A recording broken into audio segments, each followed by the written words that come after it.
Welcome back to GTC. All right, guys, today we're going to dive into the NFL's new problem because they're having a problem. All right, guys. And you say, well, what is that problem? Well, it's called developing these quarterbacks. Why is all these quarterbacks that they're getting first and second round, why are these guys bust? Right? Why are they saying that, they're no good? They're getting benched. Okay, first year, second year, doesn't matter. They're getting benched. Why are they not getting the right fundamental skills to help them develop into being, QB1, right? Or even possibly QB2, because some of these guys are just being given up on, and in reality, it's not them. It's not them. Let's take a deeper dive into this situation.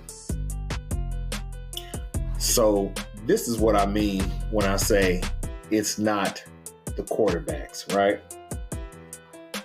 If you go in and you look at pretty much from the 90s on to now, all the quarterbacks, the Ryan Leafs, okay?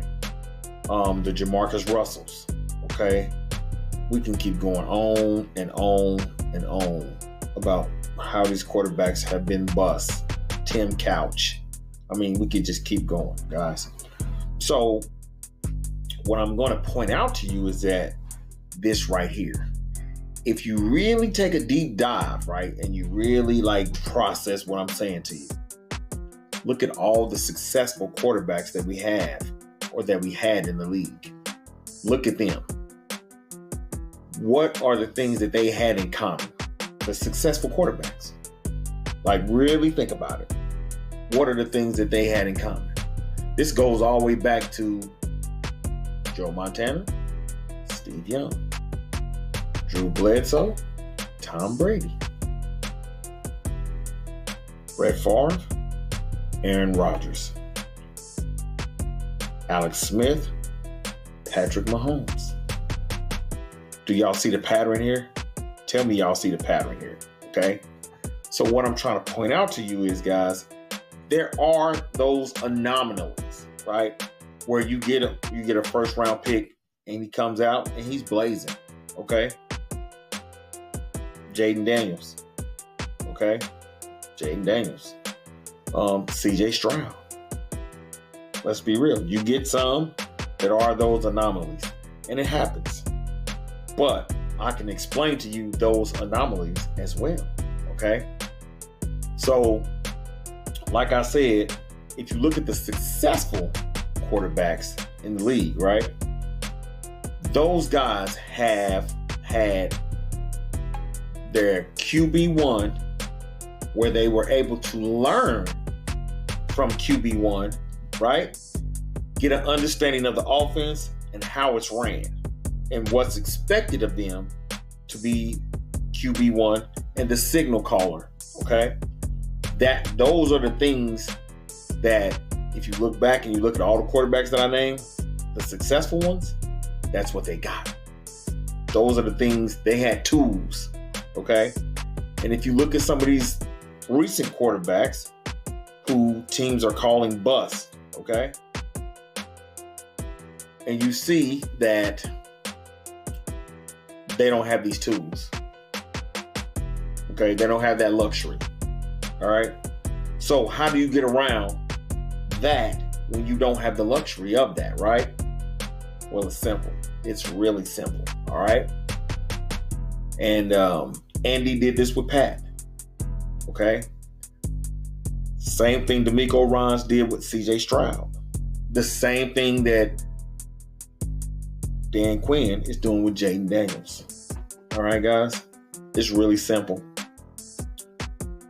When you get these quarterbacks and you get them out of college and you don't have QB1 in place already and you have to get this rookie on here because you drafted him in the first round, so you feel like you got to play him and you feel like he needs to play and he needs to be there, right?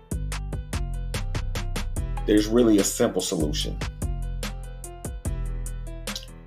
You take what he knows, what system he ran Okay? The system that he ran in college. And you take that and you take your offensive coordinator and you sit him down and you explain to him, listen, I understand you have a system. I understand you have a system that you would like to run. And we will run that system. But you will adjust your system to what our quarterback's best attributes are.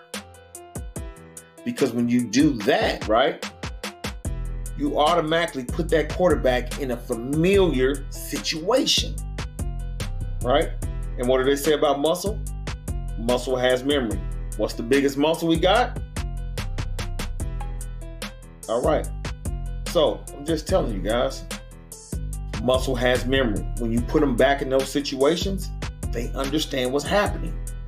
So now when you run right flank, left Z, split in double R, that's the NFL play. But you go back to college and it's double flank, Z split. Guess what? The quarterback knows what that is. He understands that. So then you take that offense and you make that offense cater to what you have, not what you think it should be. That's why we're having a quarterback problem in the NFL, guys. It's because these OCs and these coaches, right? They so set in their ways. It gotta be my way. It's gotta be my way. Like Belichick said, you know what I mean? If I'm gonna be the cook, I might as well get the groceries. That's how these coaches are looking at it. But you gotta throw that out. You gotta throw that thinking out the window. That's no good anymore. Okay? Let me give you some examples. All right? Quarterbacks who we've all given up on. We've all said that they trash and they garbage. You can't tell me not one person has not said this. Sam Darnold is garbage. Sam Darnold is garbage. We've all said it. We've all said it. Let's be real. Let's not fake. But why is Sam Darnold? Okay? On maybe possibly the third best team in the NFL. Okay? He's on possibly the third best team in the NFL. And he's got them boys playing good. And they're doing what they need to do, man. They're doing exactly what they need to do. Why is that? Why did we go from Sam Darnold seeing ghosts with Belichick to now Sam Darnold out here dropping dimes to any and everybody on his squad? Why? Let's maybe look at Kevin O'Connell. Because Kevin O'Connell put Sam Darnold in situations that Sam Darnold is familiar with. Muscle has memory, okay? Muscle has memory. So what that means is when Sam Darnold gets out there, these same plays that he knew what they were, Kevin O'Connell put him in those same situations to cater the offense that's going to make Sam Darnold be Sam Darnold, what we see today. Not the Sam Darnold of the Jets, where they just threw him out there. Could you say it was bad organization? Maybe it is the organizations. Maybe these organizations are just horrible. But what I'm trying to tell you is if you rethink your strategy and you plan around your QB, you run your offense to what your QB does best, you might have a resurrection like a Sam Darnold. That's what I'm trying to get across, guys. Is that it's really simple. These guys, these OCs, these coaches, they set in their ways, and I get it. But you're getting paid millions of dollars to figure it out, and you can't figure it out when it ain't really that hard. It really isn't this hard. Some of these buses are not buses. Some of these buses are caused by their coach. Okay?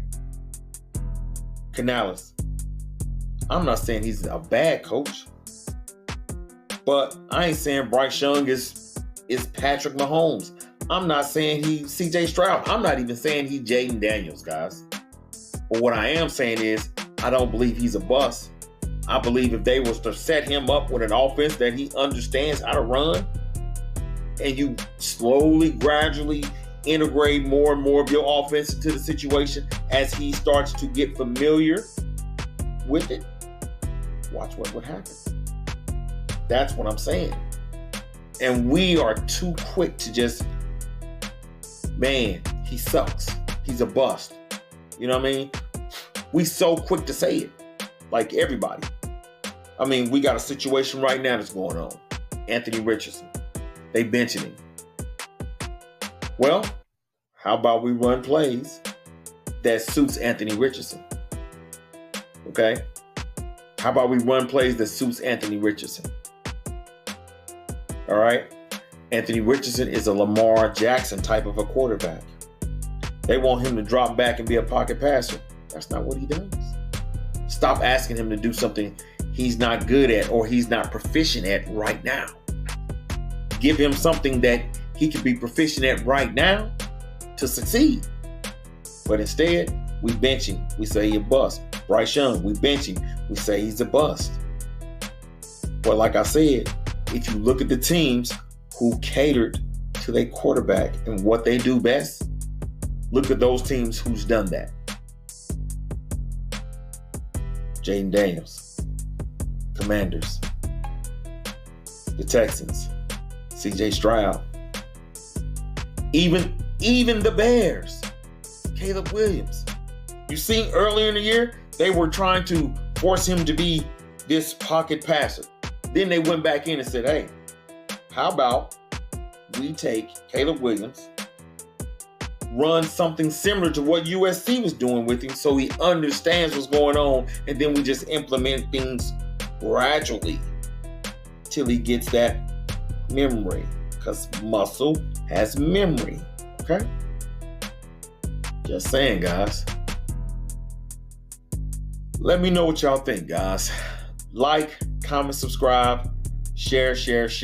Stay aware, man. Hit that notification button and you will stay aware on what's going on with us, man. After topic that we drop, man. Holla at your boy, man. I'm out.